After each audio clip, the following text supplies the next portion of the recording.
오늘 여러분들과 함께 나눌 말씀의 제목은 크고 두려우신 줄을 기억하고입니다. 크고 두려우신 줄을 기억하고. 본문의 말씀은 느헤미야 4장 4절로 5절 14절입니다. 느헤미야서 4장 4절입니다. 우리 하나님이여 들으시옵소서. 우리가 업신여김을 당하나이다. 원컨대 저희의 욕하는 것으로 자기의 머리에 돌리사 노략거리가 되어 이방에 사로잡히게 하시고 주의 앞에서 그 악을 덮어두지 마옵시며 그 죄를 도말하지 마옵소서. 저희가 건축하는 자 앞에서 주의 노를 격동하였음이니이다.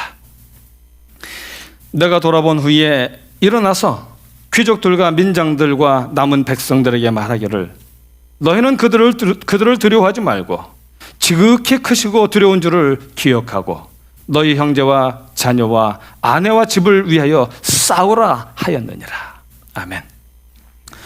느헤미야 3장은 회복의 준비와 과정이라면 느헤미야 4장은 하나님의 백성들을 향한 대적들의 공격 이야기입니다.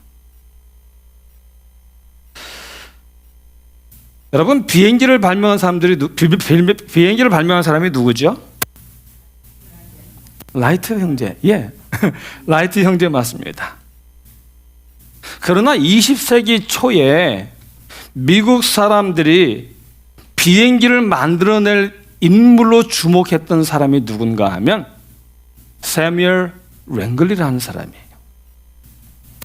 이 사람은 천문학자이고 물리학자이고 수학자였어요. 뿐만 아니라 당시에 천문학과 항공역학에 관한 여러 권의 책을 저술한 사람이었어요. 실제로 이 사람은 1899년에 무인 모형 비행기로 여러 차례 실험을 해갖고 성공을 거두었어요.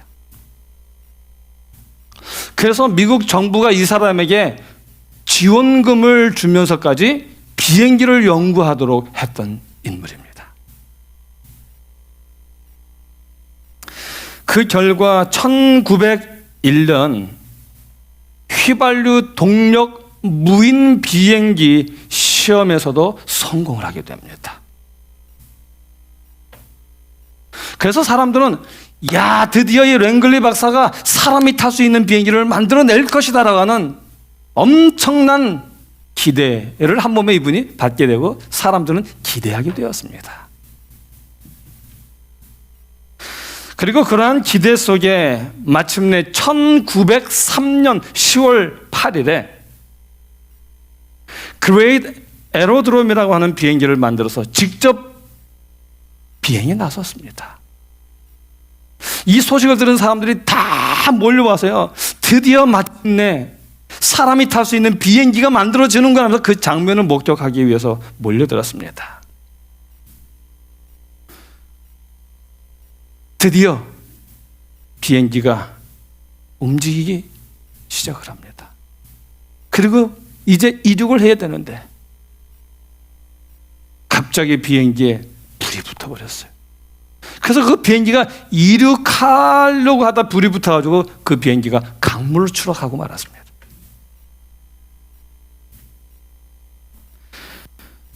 그러자 수많은 사람들이 비난하기 시작을 했습니다. 엄청난 비난이 그 앞에 닥쳤어요.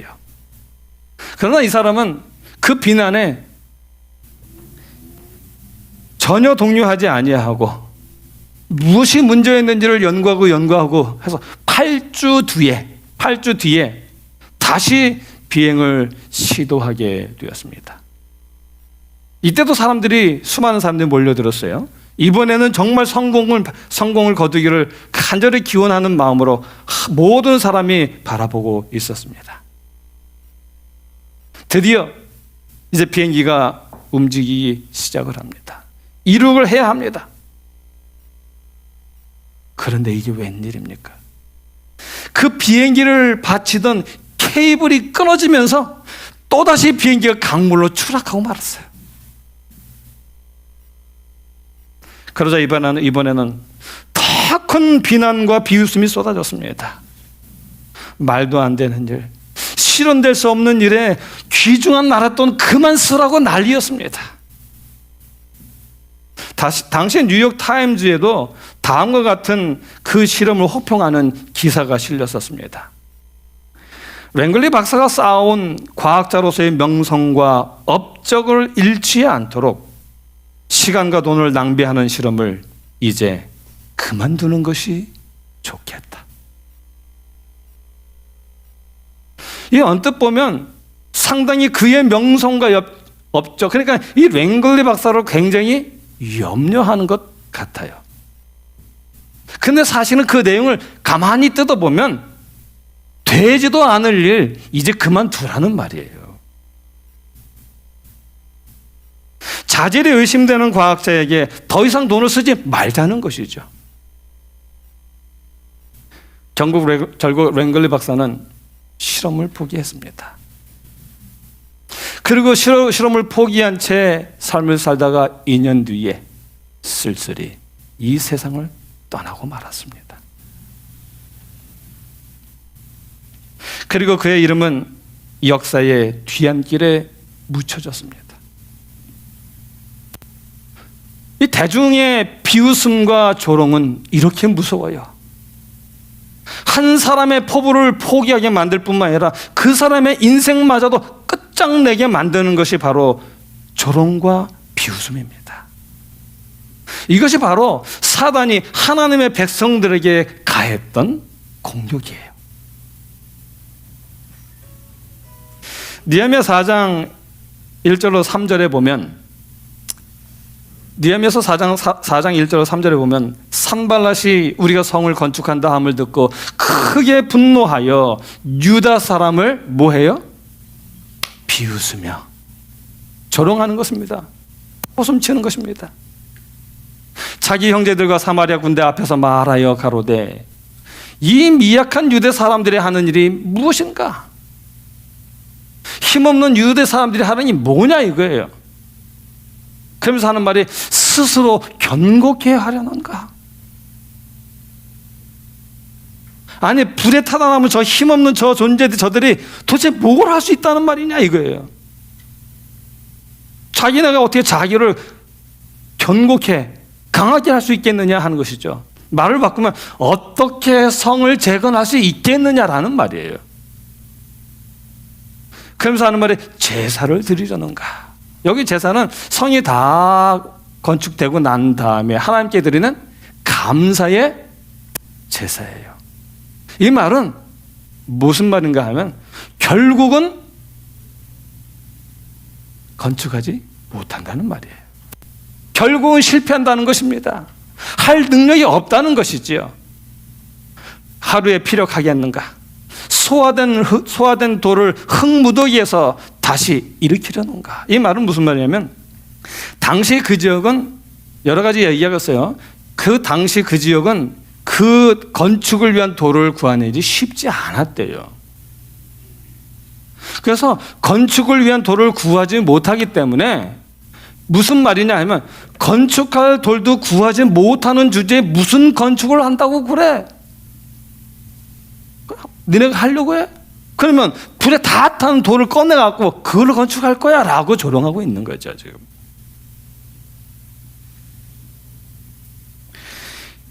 그러면서 3절에 보면 암몬 사람 도비아가 옆에서 이렇게 조롱합니다.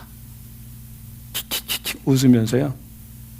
지들이 건축해야 무슨 건축이야. 건축해봤자 그 불에 탄 돌로 건축해봤자 어떻다고요? 여우 한 마리만 올라가도 무너질 거야. 실제로 10절에 보면 이스라엘 백성들이 이 말을 듣고 낙담하기 시작을 해요. 10절에 보면 유다 사람들은 이르기를 흙무더기가 아직도 많거늘. 흙무더기가 아직도 많다는 말은 무슨 말이냐면 무너져서 치워야 될 흙무더기들이 아직도 산더미처럼 많다는 말이에요. 아직도 치워야 될 흙무더기가 많고 담보하는 자의 힘이 쇠였으니 그것을 다 나르는 사람들이 그걸 나르다가 벌써 힘이 다 빠졌다는 얘기예요. 그래서 힘은 다 빠졌고 아직도 치워야 될 건 산더미처럼 남았으니 우리가 성을 어떻게 건축을 하겠느냐.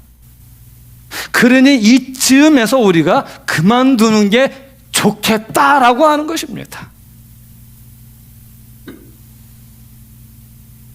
이처럼 유다 사람들의 마음이 무너지니 성을 건축할 기력을 상실하게 되옵니다. 그리고 온갖 부정적인 생각에 가시던 불이 그들의 마음속에 우후죽순 막 솟아나기 시작을 하는 것입니다. 근거 없는 불안감과 염려가 엄습해 왔고요.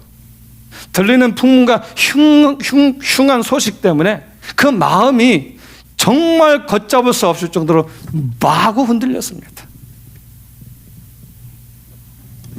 그런데 여러분, 위기는 누구에게나 있습니다.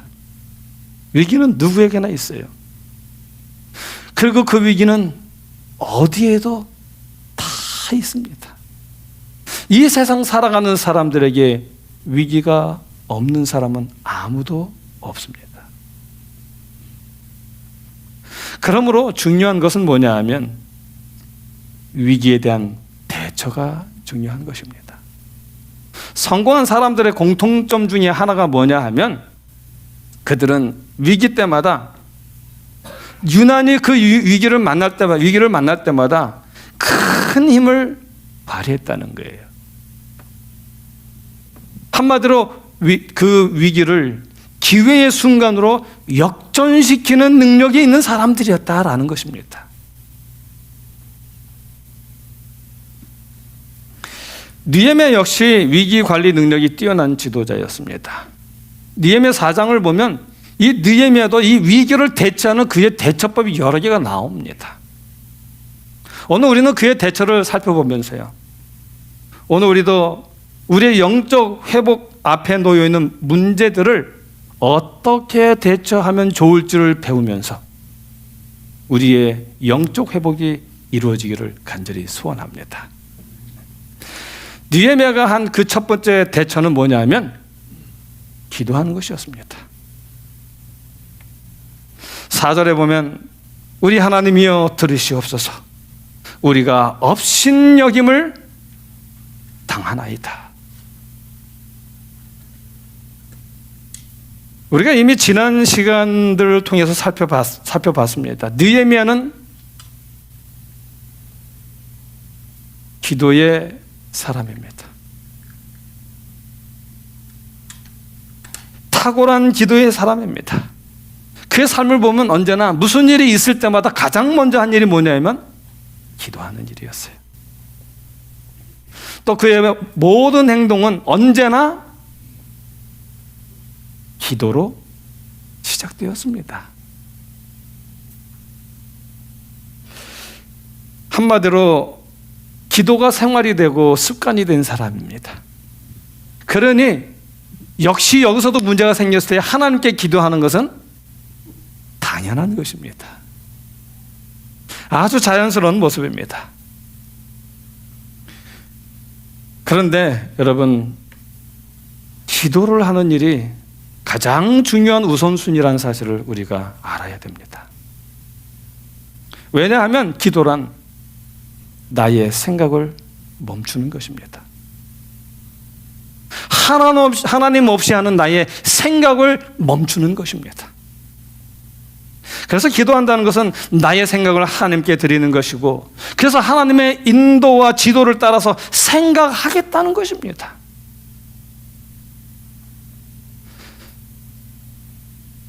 여러분, 왜 하나님께 먼저 기도하는 일이 중요한가 하면, 우리가 기도하면 하나님의 생각을 하게 되고 육이 아닌 영의 생각을 하게 되기 때문에 중요합니다. 기도하지 않으면 육의 생각이 나를 주도해요. 그러나 하나님께 기도하고 생각하면은 하나님의 생각이 나를 주도하기 시작하는 것입니다. 그래서 우리가 무엇을 하기 전에 늘 항상 기도해야 합니다. 나 혼자 하다가 안 되면 기도하는 것과 먼저 기도하고 모든 일을 해나가는 것에는 상당한 큰 차이가 있습니다.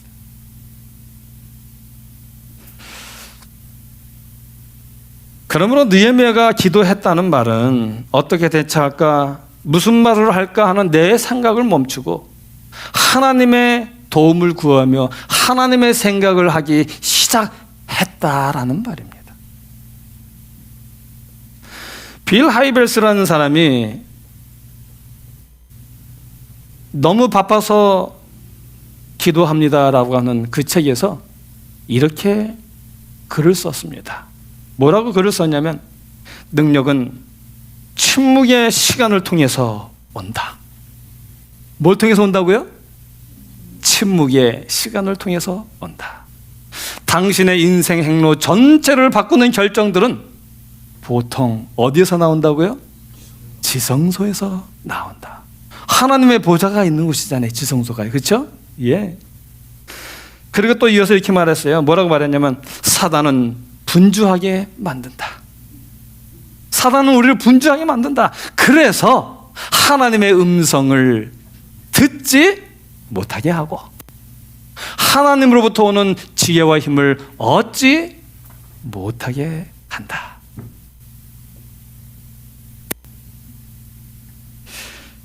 그렇습니다. 사단은 우리의 급한 마음을 알아요.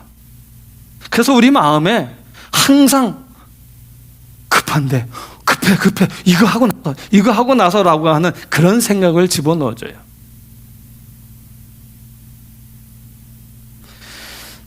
여러분, 사단의 첫 번째 목표가 뭔지 아십니까? 사단의 첫 번째 목표는 뭐냐면 기도하지 못하게 하는 거예요.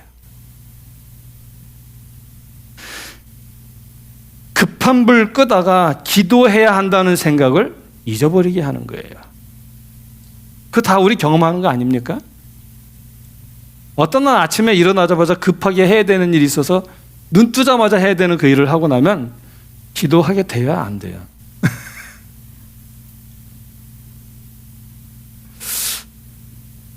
잊어버리게 되고 안 하게 되죠.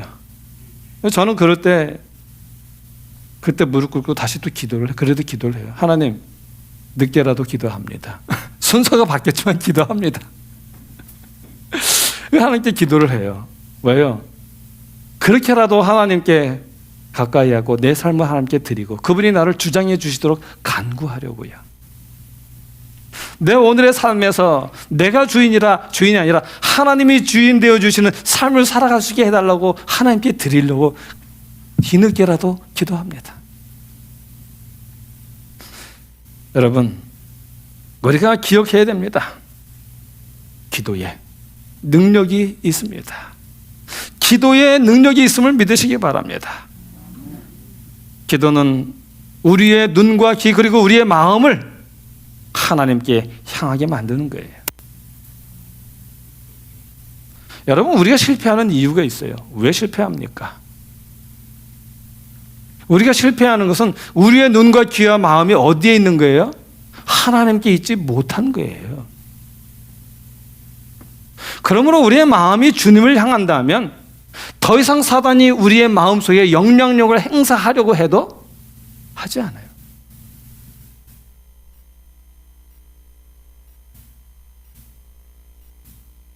저희 집사람이 장점이 하나 있어요. 뭘 집중을 하면 옆에서 뭘 말해도 잘 못 들어요.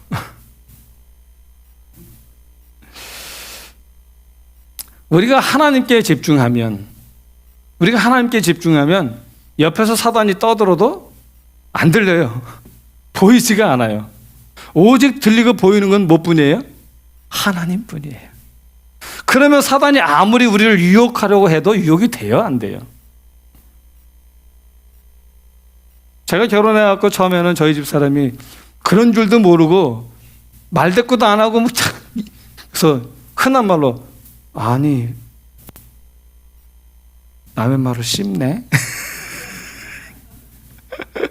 그래가지고 제가 굉장히 화가 난 적이 있었어요. 근데 나중에 이야기를 하다 보니까 저희 집사람의 특성이 그렇더라고요. 그래서 그다음부터는 말했는데 안 들으면 또 뭐 생각하는 거야? 그냥 그렇게 이해를 좀 하게 되었는데요. 기도는 바로 이런 거예요. 기도는 우리의 마음과 생각과 눈과 귀를 오직 하나님께 고정하게 해서 사단의 계획이 완전히 봉쇄되도록 만들어주는 하나님의 특별한 도구예요. 그래서 언제나 장애물을 대처하는 그 첫 계단은 기도입니다. 여러분들의 삶에 있어서 내게 예기치 못한 어떤 장애물을 만날 때에 그 장애물로 인하여 끙끙대지 마시고 먼저 하나님께 무조건 기도하시기 바랍니다. 그 다음에 두 번째, 이 느헤미야가 대처한 두 번째 대처는 뭐냐면 기억하는 것입니다. 문제를 해결하시는 하나님을 기억하는 것입니다. 두 번째, 느헤미야 4장 14절에 보면 내가 돌아본 후에 일어나서 귀인들과 민장들과 남은 백성에게 고하기를 너희는 저희를 두려워 말고 지극히 크시고 두려우신 주를 뭐 하라고요? 기억하고.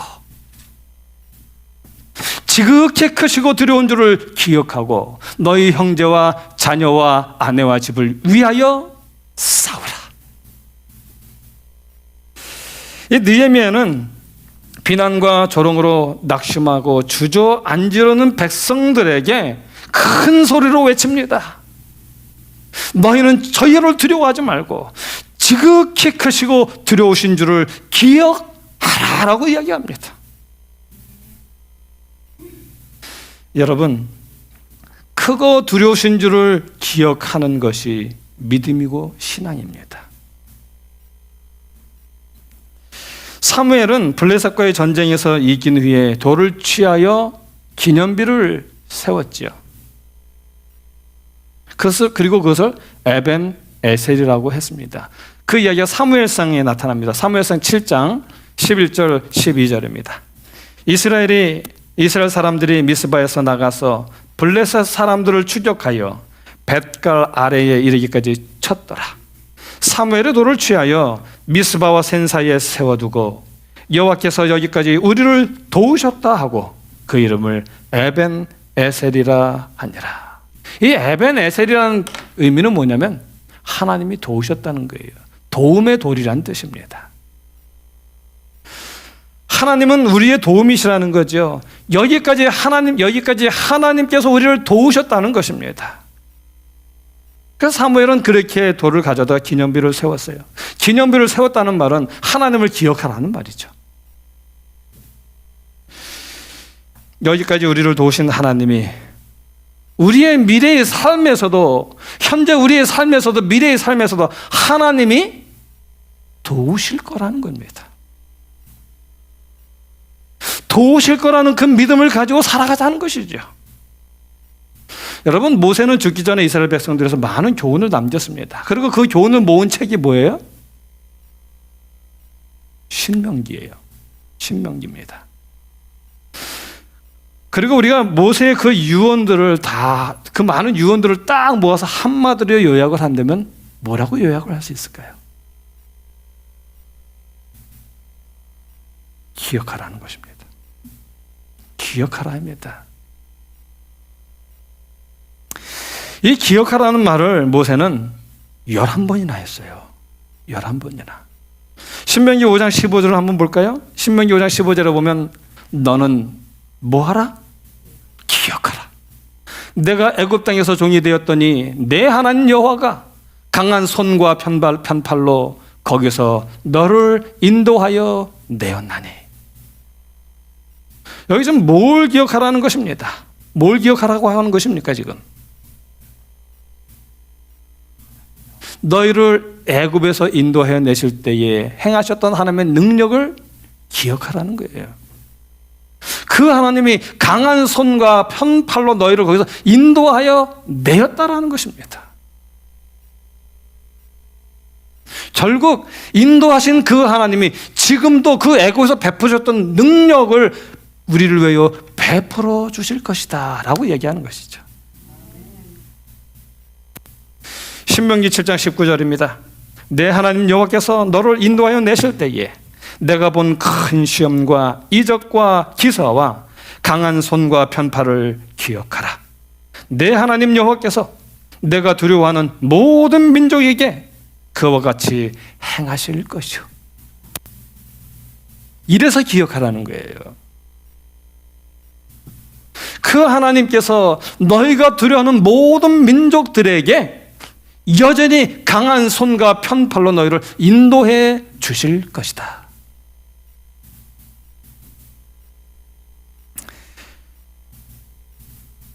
그런데 이 기억하라는 말은 모세가 한 말도 아니고 사무엘이 한 말도 아니에요.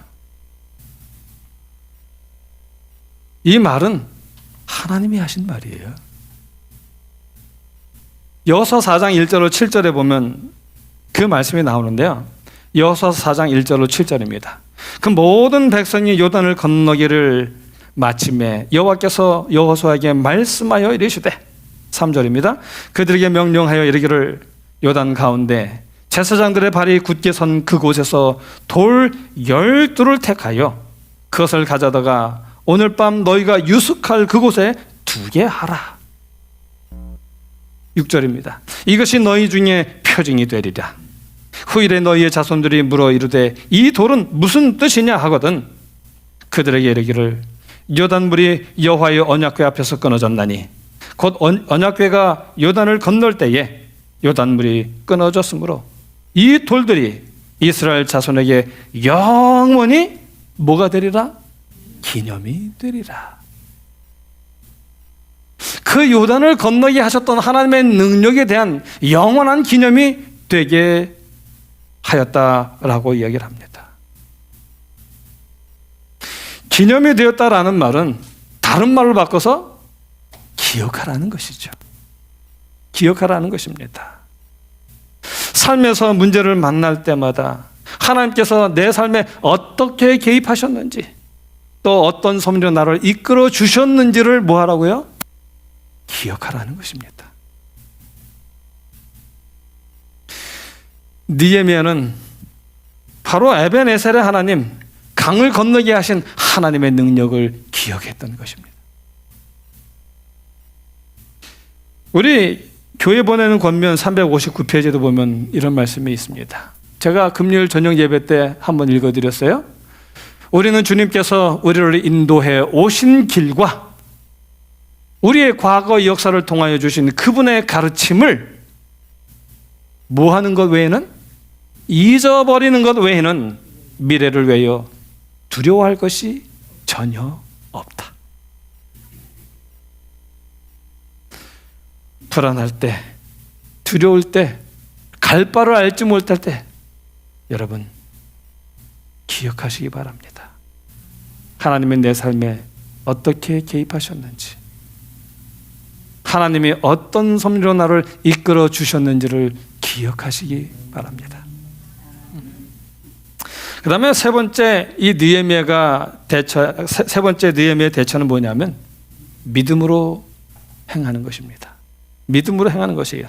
느헤미야 4장 9절에 보면은 우리가 우리 하나님께 기도하며 저희를 인하여 파수꾼을 두어 주야로 방비하는데 라고 얘기합니다.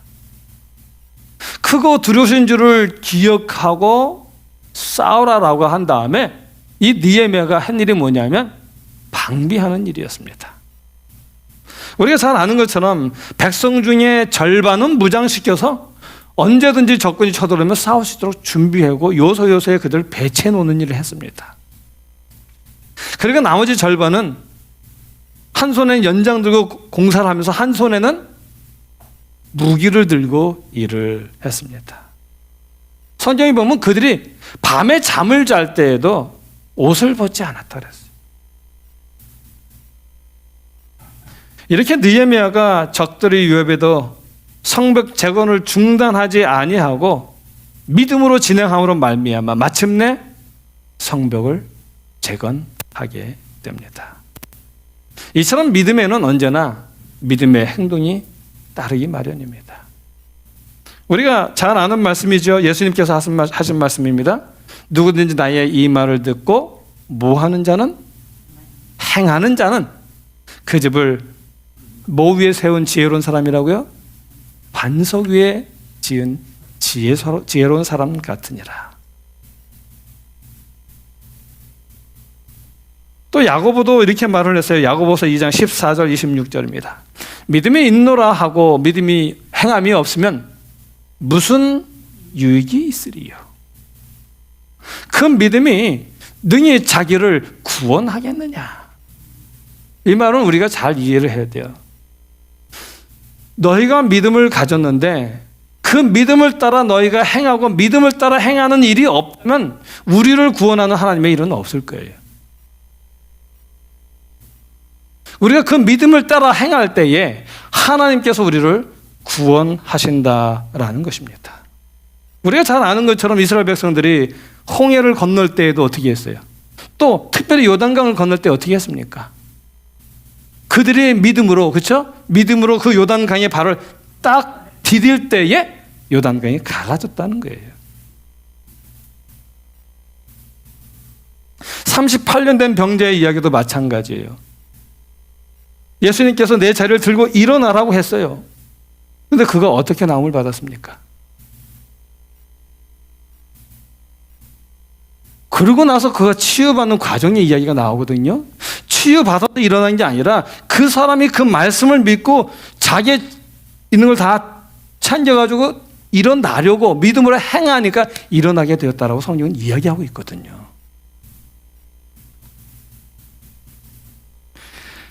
그래서 행함이 없는 믿음은 죽은 믿음이다라고 이야기를 하는 것입니다. 여러분, 1859년에 프랑스 출신의 그 샤를 블론딘이라고 하는 고개사가 나이아가라 폭포를 건너는 일이 있었어요. 세계 최초로 시도한 일이었는데요. 그래서 많은 사람들이 보러 왔어요. 제가 사진을 찾아보니까 이렇게 있더라고요. 근데 그 밧줄이 놓여진 그 높이가 물로부터 무려 48m 높이라고요. 48m 높이가 됐고요. 저 사람이 들고 있는 그 장대가 40파운드의 무게의 장대랍니다. 그 48m 높이에서 그 장대 하나로 균형을 잡으면서 한 발 한 발 그 외주를 건너가기 시작을 합니다. 그리고 마침내 그 외주를 건너가게 돼요. 수많은 사람들이 박수를 보냅니다. 그 박수를 받은 이 블론든이 그 박수의 화답이라도 하듯이 뒤로 건너가요. 눈을 감고 걸어요. 자전거 타고 건너요.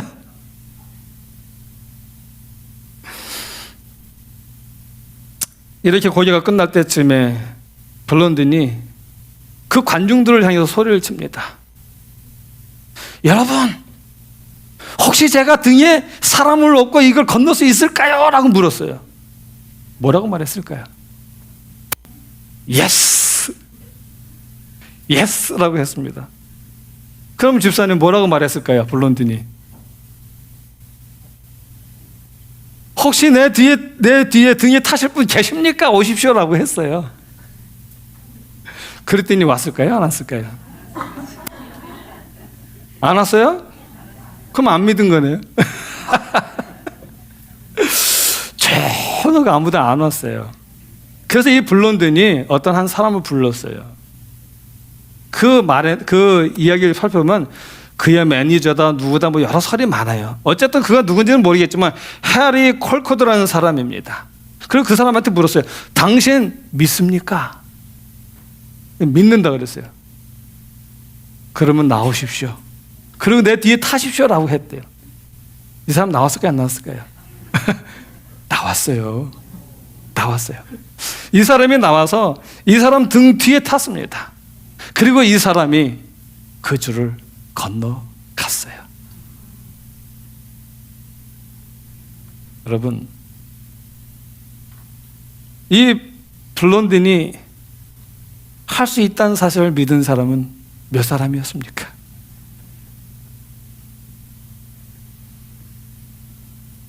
예스라고는 다 말했는데 그 믿음에 응한 사람은 오직 한 명뿐이었어요.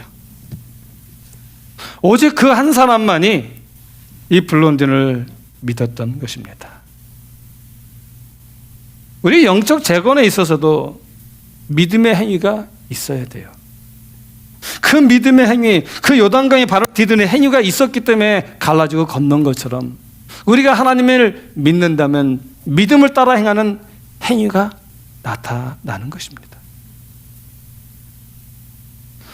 우리가 무슨 일을 할 때에 참 교회 우리 일할 때 많이 그러죠.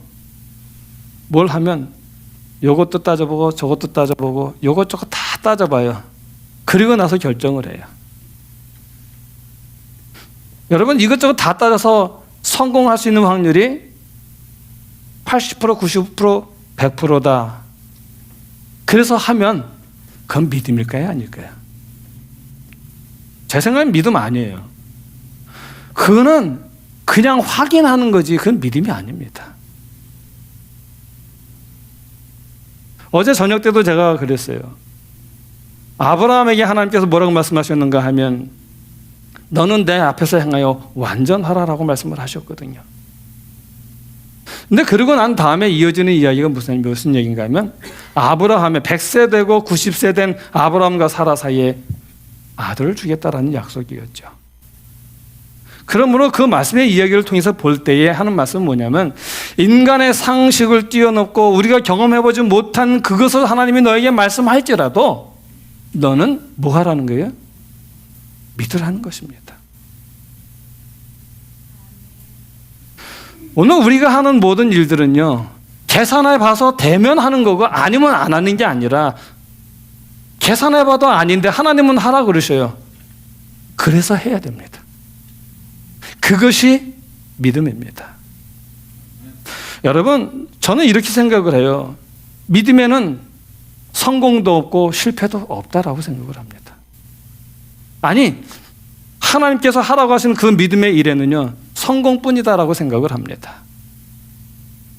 왜냐하면 우리가 그 일에 성공하지 못할지라도 그 과정 속에서 우리를 향하신 하나님의 섭리가 이루어집니다. 그리고 그 모든 일은 우리의 소관이 아니라 누구의 소관이에요? 하나님의 소관이에요. 그러므로 그 일이 이루어지고 안 이루어지고는 누가 상관할 바냐면 하나님이 하실 일이에요. 우리는 성공 여부를 따질 것이 아니라 하라고 하면 그냥 하는 거예요. 그래서 저는 실패란 뭐가 실패냐? 하라고 했는데 하지 않는 게 실패라는 것입니다. 아무것도 하지 않는 것이 실패다라고 저는 생각을 합니다. 여러분 믿음을 따라 순종하시기 바랍니다. 그래서 하나님께서 이루어주시는 놀라운 일들을 경험하시게 되기를 간절히 바랍니다. 요단을 건너게 하셨던 하나님의 능력이 오늘날 우리에게도 또 다른 요단을 건너게 하실 것입니다. 그리고 이스라엘 백성들에게 불가능했던 그 성벽을 재건하는 일을 완성케 하셨던 하나님께서 오늘 우리들 완성케 되도록 우리의 영적 회복이 완성케 되도록 인도하실 것입니다. 이제 저는 말씀을 마치면서 우리의 영적 회복의 길에서 장애물을 만날 때마다 우리가 세 가지를 꼭 기억하시기 바랍니다. 첫 번째, 가장 먼저 하나님께 기도하시기 바랍니다. 기도한다는 건 뭐라 그랬죠? 내 생각을 멈추고 하나님과 함께 생각하기 하는 것입니다. 기도한다는 것은 나의 모든 일을 내가 감당하는 것이 아니라 하나님이 감당하시도록 하나님께 드리는 거예요. 두 번째, 기억하라는 것입니다. 지금까지 내 삶을 인도하신 하나님이 나를 또다시 인도해 주실 것이라는 사실을 확신하는 것입니다. 그 다음에 세 번째는 믿음으로 행하는 것입니다. 불안합니까?